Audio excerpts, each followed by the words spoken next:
তেল সঠিক ভাবে দিচ্ছে না। জি। আমার ঢাকা মুক্তা গেছে 80 লিটার তেল লাগে, এখানে পাম্পে দিতেছে 1000 টাকা 2000 টাকা। এটা বাদ বাকি তেল কোথায় পাবো? গাড়ি চালাবোই কিভাবে?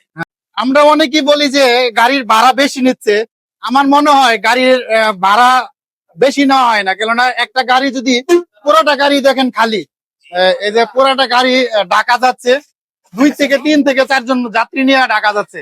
তা আপনি মনে করেন, আমি তো মনে করি ভাড়া কম আছে, কেন আপনার এক টিপ খালি যাচ্ছে, আরেক টিপ ভরে আসতেছে, সেক্ষেত্রে তো আপনাদের তেল খরচ তো অনেক যাচ্ছে। আপনাদের তেল খরচ কেমন যায়?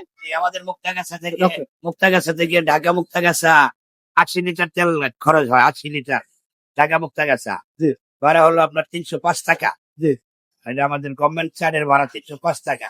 কিন্তু আমরা যাচ্ছি ঢাকা খালি, আসতেছি 200-250 টাকা করে ফোরা। 200-250 এক সিঙ্গেল খালি যায়, এক সিঙ্গেল ফোরে আসা আমাদের তেল খরচ ওঠে না। তাহলে তাহলে তো আপনাদের তেল খরচটাই উঠতেছে না। আবার কি তেল সঠিক ভাবে দিচ্ছে না। জি। আমার ঢাকা মুক্তা গেছে 80 লিটার তেল লাগে, এখানে পাম্পে দিতেছে 1000 টাকা 2000 টাকা।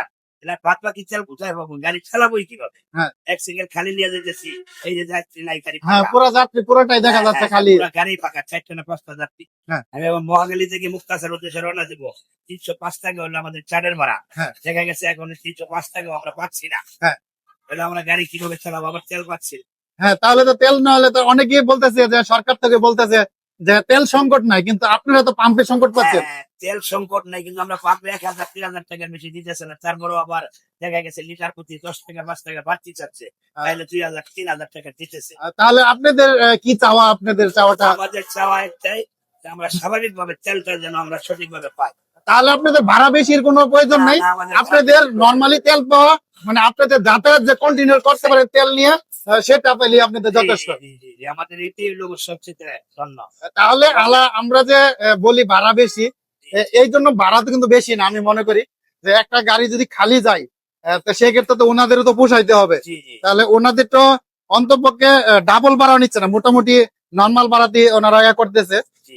তো আমরাও অযথাই বলি ভাড়া বেশি। অনেক সময় কিছু কিছু জায়গায় অতিরিক্ত ভাড়া হয়। ময়মনসিংহ রোডে মূলত ভাড়া একটু এত বেশি হয় না, মোটামুটি সমাজস্ত্রের ভিতরে আছে আর কি। জি, জি।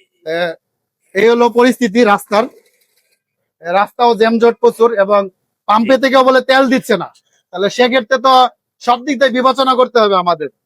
আর সরকার থেকে তো বলতেছে পর্যাপ্ত তেল আছে, তারপরেও তেল পাচ্ছে না ওরা চাহিদা মতন। ওদের চাহিদা 80 লিটার, সেই জায়গায় পাচ্ছে 20 লিটার। জি, জি,